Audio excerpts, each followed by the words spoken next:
வணக்கம் நண்பா. இது உங்கள் ரெஸ்லிங் ஃபேமிலி 2.0. இன்னைக்கு வீடியோல பார்க்க போறது உங்களோட ரோமன் ரெயின்ஸ பத்தி தான் பார்க்க போறோம். ரோமன் ரெயின்ஸ் தான் WWE அடையாளம். WWE தான் ரோமன் ரெயின்ஸ்க்கே அடையாளம் அப்படிங்கிறதுக்கு ஒரு பெஸ்ட் எக்ஸாம்பிளா ஃபேன்ஸ்லாம் சொன்னாங்க. அதாவது ரோமன் ரெயின்ஸ் இல்லன்னா WWE இல்ல அப்படிங்கிற மாரி ஃபேன்ஸ்லாம் சொன்னாங்க. இப்ப ரோமன் ரெயின்ஸ் இல்லாம WWE அப்படிங்கிறது ரொம்பவும் ஒரு ஸ்லோவா தான் போய்க்கிட்டு இருக்கு அப்படிங்கிற மாரி இப்ப ஃபேன்ஸ் எல்லாம் இப்போ சொல்லிக்கிட்டு இருக்காங்க.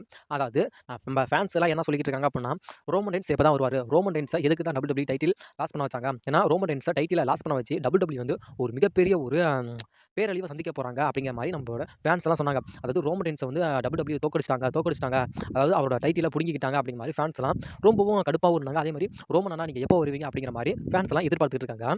ஆனா இந்த சூழ்நிலையில வந்து அதாவது ஃபேன்ஸ் தான் சொல்றாங்க அப்படின்னு கேட்டா, அதாவது சவுதி அரேபியா கவர்மெண்ட்டும் இப்போ என்ன சொல்றாங்க அப்படின்னா, அதாவது நீங்க வந்து சும்மா ஒப்புக்கு சப்பானியா வந்து எங்க நாட்டில் வந்து நீங்க ஷோ நடத்த வேணாம். அதாவது இங்க வந்து சவுதி அரேபியாவில் நீங்க பேப்பர் வியூ நடத்துறப்ப பெரிய பெரிய ரெஸ்லர்ஸ்லாம் எங்களுக்கு வேணும். அதாவது ஜான்சினா, ராக்கு, ரோமனு, அப்புறம் செத்தரோன்ஸு, அதுக்கப்புறம் சிஎம் பங்கு, கோல்டுபர்க்கு, பிராக் லெஸ்னர் அப்படிங்கிற மாதிரி பெரிய பெரிய ரெஸ்லர்ஸ்லாம் கொண்டு வந்து நீங்கள் ஃபைட் பண்ண, அதாவது மேட்ச் பண்ண வைக்கணும். நீங்கள் பாட்டுக்கு ஒப்புக்கு சப்பா, அதாவது ஒன்றுக்கு உதவாத ரெஸ்லர்ஸ்லாம் கொண்டு வந்து நீங்கள் வந்து இங்கே மேட்ச் பண்ணாதீங்க அப்படிங்கிற மாதிரி இப்போ சவுதி அரேபியா கவர்மெண்ட்டே சொல்லியிருக்காங்களாம்.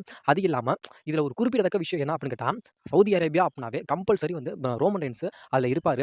அதாவது இப்போ வந்து ட்ரைபிள் சீஃப் அப்படின்னு கேரக்டர் பண்ணுறதுக்கு முன்னாடியிலேருந்து சரி இப்பவும் சரி அந்த சவுதி அரேபியா அப்படின்னு கேட்டால் கம்பல்சரி வந்து ரோமன் ரெயின்ஸுக்கு மேட்ச் இருக்கும். ஆனால் இப்போ வந்து நம்மளுடைய ரோமன் ரெயின்ஸ் அவரோட டைட்டிலை லாஸ் பண்ணிட்டாரு. இப்போ WWE இல்லை அப்படிங்கிறனால இப்போ வந்து நம்மளுடைய ரோமன் ரெயின்ஸ் வந்து அந்த சவுதி அரேபியா பேப்பர் வியூல, அதாவது King and Queen of the Ring நடந்துச்சுல, அதுல வந்து நம்மளுடைய ரோமன் ரெயின்ஸ் இல்ல. ரோமன் ரெயின்ஸ் இந்த King and Queen of the Ring pay per view நடந்து முடிஞ்சு இதுல ரோமன் ரெயின்ஸ் இல்லாததுனால, அதாவது அங்க பார்க்குற ஆடியன்ஸோட எண்ணிக்கை அப்படிங்கிறது ரொம்பவும் குறைஞ்சு போச்சாம். அதாவது மேக்ஸிமம் ஒரு பேப்பர் வியூ நடத்துறாங்க அப்படின்னா 25,000க்கு மேல டிக்கெட் சேல்ஸ் பண்ணுவாங்க. ஆனா இப்போ வந்து ரோமன் ரெயின்ஸ் இல்லாத அப்படினால இதெல்லாம் யாரா போய் பார்ப்பா? அதாவது ரோமன் ரெயின்ஸே இந்த சவுதி அரேபியாவில் நடக்க போற பேப்பர் வியூக்கு வரல, நாங்க மட்டும் எதுக்குடா அந்த பேப்பர் வியூ போய் நாங்க பார்க்கணும் அப்படிங்கிற மாதிரி சவுதி அரேபியாவில் இருக்க ஆடியன்ஸ் அங்க நடந்த King and Queen of the ரிங்கை பார்க்க வரலையாம். அதாவது 25,000 டிக்கெட்ஸ்க்கு மேல சேல்ஸ் ஆகும் அப்படிங்கிற WWE ஒரு கணக்கு போட்டு வச்சிருந்தாங்க. ஆனா ரோமன் ரெயின்ஸ் இல்லாம அந்த டிக்கெட்டுங்கிறது அதிகமா சேல்ஸ் ஆகவே இல்ல அப்படிங்கிற மாதிரி இப்போ வந்து ஒரு அப்டேட் தெரிய வந்திருக்கு. அதனால இப்போ நம்மளுடைய ரோமன் ரெயின்ஸ் வந்து சவுதி அரேபியா அப்படின்னாவே கண்டிப்பா கம்பல்சரி இருப்பாரு. அவர் எப்போ மிஸ் பண்ணார் அப்படின்னா, அதாவது இந்த கோவிட் டைம்ல மட்டும் தான் நம்மளுடைய ரோமன் ரெயின்ஸ் அங்க இங்க இப்போ சவுதி அரேபியால இல்ல. அதே மாதிரி இப்போ வந்து அவரோட டைட்டிலை லாஸ் பண்ணவும் இப்பவும் இல்லாதான். இந்த 2 விஷயத்தால மட்டும் தான் ரோமன் ரெயின்ஸ் அந்த சவுதி அரேபியால இல்லாம இருந்திருக்காரு.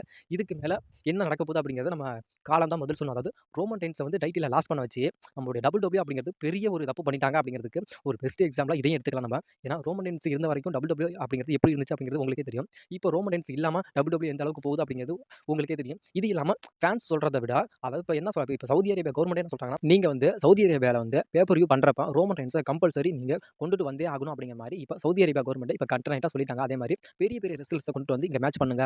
அதாவது முக்க ரெஸ்லர் ஒண்ணுக்கு உதவாத ரெஸ்லர்ஸை கொண்டு வந்து நீங்க இங்க மேட்ச் பண்ணாதீங்க அப்படிங்கிற மாதிரி இப்போ சவுதி அரேபியா கவர்மெண்டே சொல்லிட்டாங்களாம்.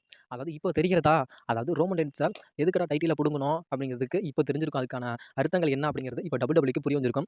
இதனால கூட நம்மளுடைய ரோமன் ரெயின்ஸ் கூடிய சீக்கிரத்தில் நம்ம WWEக்கு ரிட்டர்ன் வரதுக்கு அதிகமாக வாய்ப்பு இருக்கு.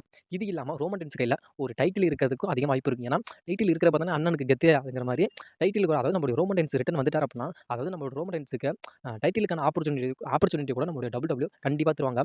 ஃபர்ஸ்ட் ஆஃப் ஆல் இதுல இருந்து ஒரே ஒரு பாயிண்ட் ஆஃப் என்ன தெரியுது அப்படின்னா, அதாவது ரோமன் ரெயின்ஸ் இல்லைனா WWE இல்ல, WWE இல்லைனா ரோமன் ரெயின்ஸ் இல்ல அப்படிங்கிறதுக்கு ஒரு பெஸ்ட் எக்ஸாம்பிள் அண்ணனை கண்டிப்பாக சொல்லலாம். அதாவது எத்தனை பேர் ரோமன் ரெயின்ஸோட ரிட்டர்னை எதிர்பார்க்குறீங்க அப்படிங்கிறத மறக்காம கமெண்ட் செக்ஷனில் கமெண்ட் பண்ணுங்க. அதே மாதிரி ரோமன் ரெயின்ஸை எந்த அளவுக்கு உங்களுக்கு பிடிக்கும் அப்படிங்கிறதுக்கு உங்களுக்கு பிடிக்கும் அப்படிங்கிறத நான் தெரிஞ்சுக்கணும் அப்படின்னா கீழே கமெண்ட் செக்ஷனில் மறக்காம கமெண்ட் பண்ணுங்க. அப்படியே வீடியோ பிடிச்சிருந்துச்சுன்னா வீடியோக்கு லைக் பண்ணிட்டு நம்ம சேனலை மறக்காம சப்ஸ்கிரைப் பண்ணுங்க. அப்படியே ரெஸ்லிங் பார்க்குற ஃபேன்ஸுக்கு நம்ம சேனல் கொஞ்சம் மோட்டிவேஷன் பண்ணுங்க.